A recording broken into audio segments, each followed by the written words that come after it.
Use this meta to supersize you. Welcome to day 148 of our Supersize You annual challenge. Today, I'm putting my cough there, I put water there.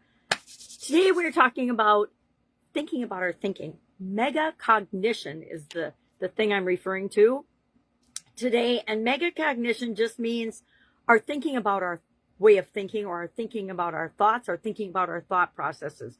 How aware are we consciously of our thought patterns, our biases, our prejudices, our judgments, because we all have them. Catch myself. I like to think that I'm not judgmental, and then I'll tap into and pay attention to what I'm actually thinking, and I'll be like, oh my God, why did I even think that? I really don't believe it, so why would I even think that or be judgy about that? And we all have reasons that we are a certain way. Usually it's, some past experiences that we've had, or it's the people that we were around growing up. We adopt the behaviors and the actions and the thinking patterns of, the people we spend the most time with. I think that if you've done any self-awareness or personal development training, at some point you've heard that you are the average of, or you can expect your results to be the average of the 5 people you spend the most time with. Well, I spend time with a 3-year-old, 2 toddlers, a 3-year-old, a 5-year-old, just in those ages, and my daughter, who's amazing, and my son-in-law, who's amazing. But those are 4 of the 5 people I spend the absolute most time with. So today we're going to think about, and our challenge is going to be all around paying attention to our thinking. But before we get into that, and before I forget, I want to talk about the P in our super framework. We're using the super framework this year. Once a month, we're revisiting it, and we're using it, and we're applying this tool to an area that we're emphasizing, working on mental health and well-being this month. So we're thinking about a challenge area or a goal we want to achieve by the end of the year. I like to use our process every year. This is the 9th year we've come up with a process. Every year, I like to use the process and apply it to the area of the life framework, the 9-part life framework that we're focusing on this month: mental health and well-being, anything thoughts and conscious, subconscious, superconscious, unconscious related. There's so many topics on just mental health and well-being. And I don't get into any of the diagnosis or things for people, because that's not what we're talking about. We're talking about our ability to choose and create the life we want based on the thoughts that we think, because thoughts, like everything else, are energy. What we think about, we create in our world and in our life, whether we believe it or not, right? We've talked about gravity and how, whether you believe in gravity or not, if you choose to jump off a building, you are going to splat on the ground, because that's how gravity works. And it applies to everybody and everything. So just because we don't believe it's going to happen doesn't mean it's not going to happen. Reverse is also true. If we believe it will happen, it can happen in our lives. So today I want to talk about the P in our super framework. P stands for planning your path. Yesterday, we came up with and uncovered what our current situation is. And I'm going to tell you what, I changed my mind this morning to what I'm going to work on, because it's a long history with me, and it's obviously something I think I've taken care of, but I have not, because it keeps popping up. And the day before that, we said, okay, well, what do we want? So I picked what I wanted, and I picked where I am right now. And then this morning, something totally different popped into my head and said, nope, this is the number one thing you need to work on right now, not that. So I changed my mind. That means I'm changing my path and everything, but we have to plan out our path. How are we going to get from where we are to where we want to be? And we don't have to know all the steps. We just have to figure out what is the first action or the next thing we need to do in order to move toward that, from where we are toward the thing that we want. So my realization this morning was that the question WTF, which was my primary question when I had my sudden cardiac arrest, has been popping up in my life and in my mind a lot lately. And basically, if I ask WTF, if I ask what is wrong with the current situation and what is, guess what? All I'm going to see is what's wrong with it. I'm not going to see all the things that are good and right and going well for me. I'm only going to see the things that are wrong. It's kind of why this is the real pattern of how we grow or do anything. This could be our personal growth and development pattern. And actually, this is mine based on the different colors of the different life framework areas. And I was using it, I think it's upside down and backwards. I was using this to, no, it is still backwards. I I was using it to explain to somebody that we think we're going to be on this trajectory. We're going to start a new plan or start a new project or get a new skill. And we're just going to be awesome at it from the beginning. And we're just going to have this huge trajectory of success. I don't know about you, but most of my life hasn't panned out that way. Most of it has been, I try something and maybe it works. And so I do more of that, or I try and tweak it a little bit, and then maybe it doesn't work anymore. And sometimes things that have worked my entire life blow up, and I need to do something totally different. I think that I'm not unusual in that.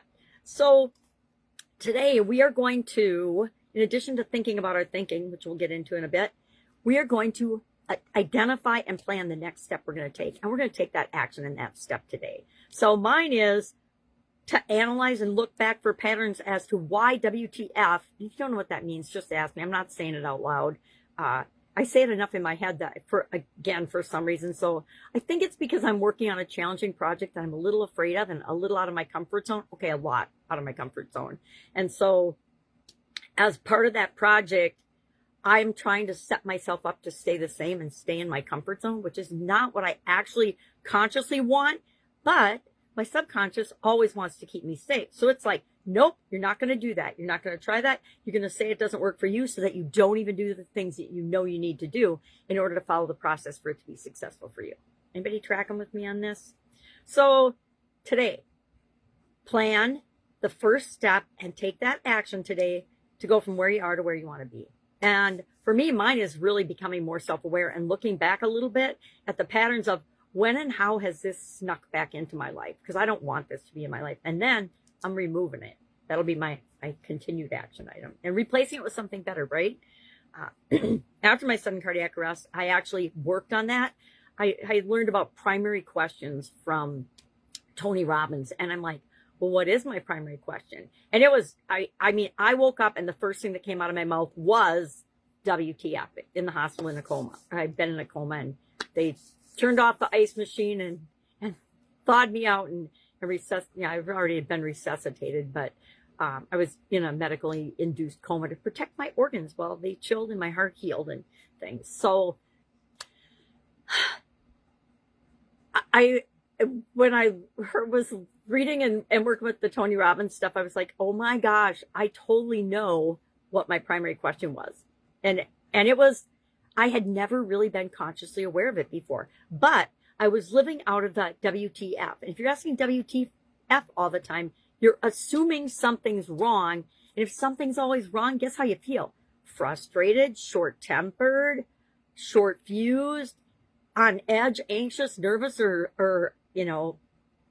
a tendency to fly off the handle all the time. Yeah, not how I want to show up in the world. So I will plan my path. And like I said, I already said my first step is to figure out why is that sneaking back into my life. And I think I already answered my question on that because I'm trying something new. When I try something new, I get nervous about it, or a little, not really, but a little nervous for me. And things like for everybody else start to pop up from all over the place that we hadn't even imagined, that we thought we've dealt with, but we obviously haven't. And we need to just deal with those things.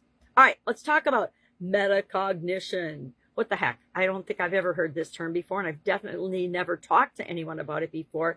But it really is just us becoming aware of our own thoughts and thinking, which is exactly what I'm going to do today. I'm going to practice metacognition on my WTF as a question that keeps popping up. And I challenge you today to pick one thought process or one decision that you made, the thought process behind one decision that you made today, and ask yourself, am I, what did I assume as I was making this decision? What did I ignore as I was making this decision? What old thoughts and beliefs might be popping up that caused me to make this decision that isn't necessarily the decision I really want to make, but I'm making it for all these other reasons? We want to capture some of that just so we understand ourselves better and some of the patterns and things and old programs that might be running in your life like they're running in mine.